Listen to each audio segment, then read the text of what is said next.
6h30, 9h, les matins de France Culture. Guillaume Erner. Alors je dirais pas bonsoir, je vous dirais plutôt bonjour Marguerite Caton. Bonjour Guillaume, bonjour à tous. Et aujourd'hui c'est la journée mondiale de l'eau. Oui, avec la question de savoir quelle réponse apporter à la raréfaction de la ressource qui s'observe sur l'ensemble du territoire et particulièrement dans le sud de la France. Parmi un panel de solutions, la tarification de l'eau est un outil incontournable. Bien optimisée, elle pourrait nous entraîner vers la sobriété, mais c'est une petite révolution économique qu'il faut faire. Bonjour Simon Porcher. Bonjour. Vous êtes professeur en sciences de gestion à l'université d'Assas. Vous venez de publier aux éditions Fayard La fin de l'eau. Ce qu'il faut commencer par dire peut-être, c'est qu'en France, l'eau est relativement peu chère. L'eau est relativement peu chère quand on compare à nos voisins européens. On est en moyenne 10% moins cher que la moyenne européenne. On est 4 à 5 fois moins cher qu'au Danemark. Donc on a effectivement la chance d'avoir un service public de l'eau qui tarifie à un niveau relativement bas par rapport à nos voisins européens. Vous citez le Danemark parce que c'est un pays qui a récemment beaucoup augmenté son prix de l'eau.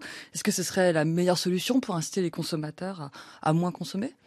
Augmenter le prix de l'eau, c'est une des solutions, mais ça a un gros inconvénient, c'est que ça va frapper très fort les consommateurs les plus pauvres, donc ceux qui ont le moins de moyens.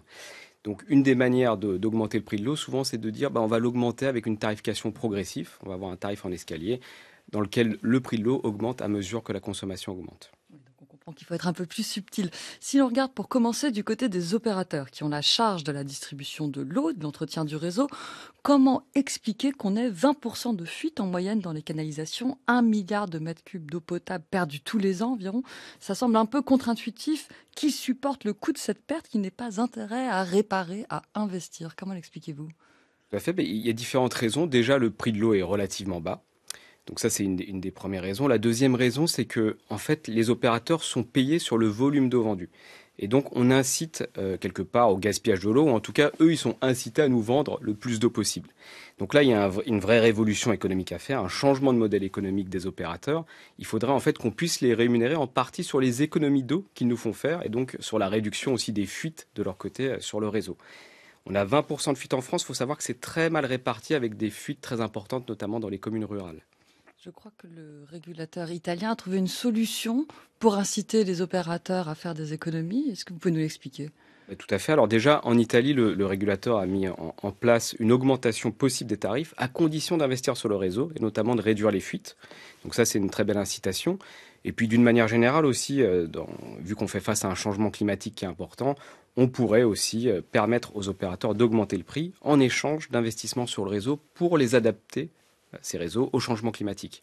Qu'est-ce que ça veut dire adapter les réseaux au changement climatique ? Par exemple, comme on va avoir des périodes de sécheresse ou des inondations de plus en plus fréquentes, l'idée, ça serait soit d'investir dans les usines d'eau potable, d'en avoir plus, interconnecter les réseaux aussi, donc de faire en sorte qu'il n'y ait plus de points noirs, c'est-à-dire des communes qui ne reçoivent plus d'eau, par exemple en période de sécheresse, parce qu'elles seraient interconnectées à des communes voisines qui ont de l'eau. Et puis aussi faire face aux inondations, parce qu'on voit que quand il pleut beaucoup, on a des stations d'épuration qui débordent et donc qui ne peuvent plus assainir correctement l'eau. Donc l'idée, c'est déjà de conditionner la hausse des tarifs à ces investissements.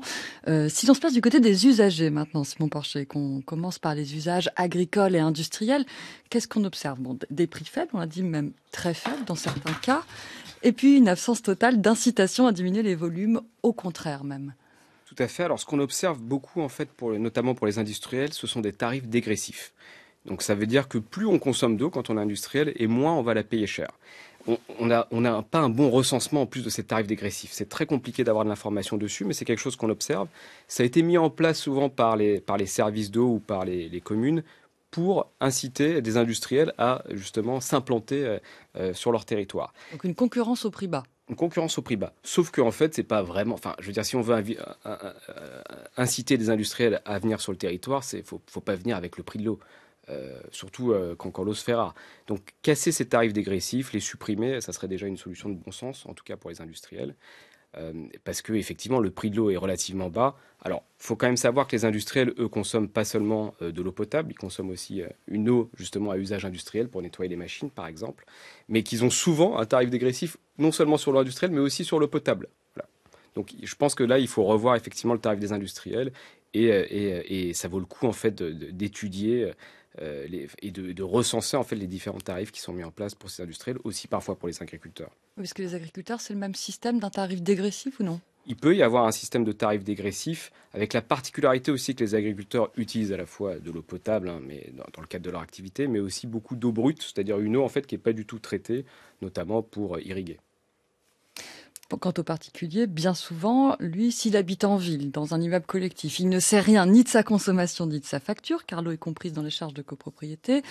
Dans les maisons individuelles ou dans les bâtiments récents, c'est un peu mieux, mais c'est quand même une condition pour instituer ce qui semble un peu être le Graal, en tout cas ce que les autorités nous poussent à faire, c'est-à-dire instaurer une tarification progressive. La métropole de Lyon l'a fait au début mars, par exemple. Comment on peut faire ? Effectivement, en fait, le tarif progressif ne peut fonctionner que si on compte la consommation de façon individuelle, donc pour un logement, ce qui n'est pas le cas dans un logement collectif, hein, c'est pas systématique en tout cas, puisqu'on a plutôt généralement des compteurs divisionnaires, c'est-à-dire qu'en fait on compte l'eau qui est consommée pour un immeuble et ensuite on répartit dans les charges pour les différents habitants. Dans les maisons individuelles, par contre, on a des compteurs individuels et donc là, la tarification progressive est efficace parce qu'effectivement, plus je vais consommer et plus je vais payer cher l'eau. C'est-à-dire qu'on fait des tarifs par escalier, enfin par palier. On considère qu'il y a une consommation minimale qui doit être très peu onéreuse, celle de la nécessité. Et puis si en plus on veut prendre des bains, se faire une piscine ou je ne sais quoi, là on paiera très cher, enfin de plus en plus cher. Exactement, oui, c'est l'idée. Alors, ça fonctionne très bien pour limiter la consommation d'eau, hein. On le voit à Dunkerque, par exemple, qui a mis en place une tarification progressive. Par contre, évidemment, ça ne fait sens que si on peut compter l'eau. Et donc, ça va effectivement être mis en place essentiellement pour des logements individuels ou pour des logements collectifs qui sont équipés d'un compteur individuel. Et il faut aussi des modulations sociales. Et il faut des modulations sociales pour pas que ça frappe des gros consommateurs qui seraient par exemple des familles nombreuses, mais qui ne sont pas forcément plus riches. Donc un gros consommateur qui est pauvre va payer plus cher l'eau qu'un célibataire, par exemple, qui est riche et qui consommera naturellement moins d'eau. C'est ça aussi le problème de la tarification progressive. Vous avez cité Dunkerque. Est-ce qu'on a un peu de recul sur ce cas et dans quelle mesure c'est une réussite ? Alors c'est une réussite parce que ça a vraiment permis de limiter la consommation d'eau, diminuer quasiment de 10% la consommation d'eau à Dunkerque. Par contre, là où on a vu que ça a été compliqué, c'est qu'effectivement, pour déclencher le tarif social, il faut que les individus qui sont éligibles au tarif social, du coup, se déclarent auprès du service d'eau. Donc ça crée des complications administratives, mais on a beaucoup progressé puisque maintenant, les services administratifs peuvent communiquer des données, notamment pour déclencher ce tarif social. Il y a une autre solution que vous envisagez dans votre ouvrage, et qui d'ailleurs existe déjà, c'est de mettre en place des tarifs variés selon les saisons, pour réussir comme ça à diminuer la consommation d'eau l'été. Ça existe ailleurs. Récemment, la ville de Toulouse, début février, l'a aussi adopté. Est-ce que c'est accepté par les populations ? Tout à fait. Alors, la tarification saisonnière, hein, ça envoie un signal très clair sur le fait que l'eau est rare, et que l'eau, en plus, est rare à un certain moment dans l'année. Donc, la rareté n'est pas seulement territoriale, hein, mais elle est aussi temporelle. Et donc, c'est plutôt bien accepté par les populations. L'idée, c'est encore une fois à l'opérateur d'envoyer un signal pour dire attention, en été, il faut faire un peu plus attention justement à la consommation d'eau. Et c'est bien accepté par les populations. Ça permet aussi de récupérer des recettes pendant les périodes touristiques, quand les communes sont touristiques. Donc c'est pas mal. Le prix, c'est un peu la carotte et le bâton, on comprend, pour empêcher de boire l'âne de Buridan. Merci beaucoup Simon Porcher. Je rappelle que vous êtes professeur de gestion à Assas, auteur du livre tout récent La fin de l'eau aux éditions Fayard, un ouvrage qui se lit très facilement. Il faut le dire aux auditeurs que les questions techniques pourraient effrayer. Merci. Merci beaucoup.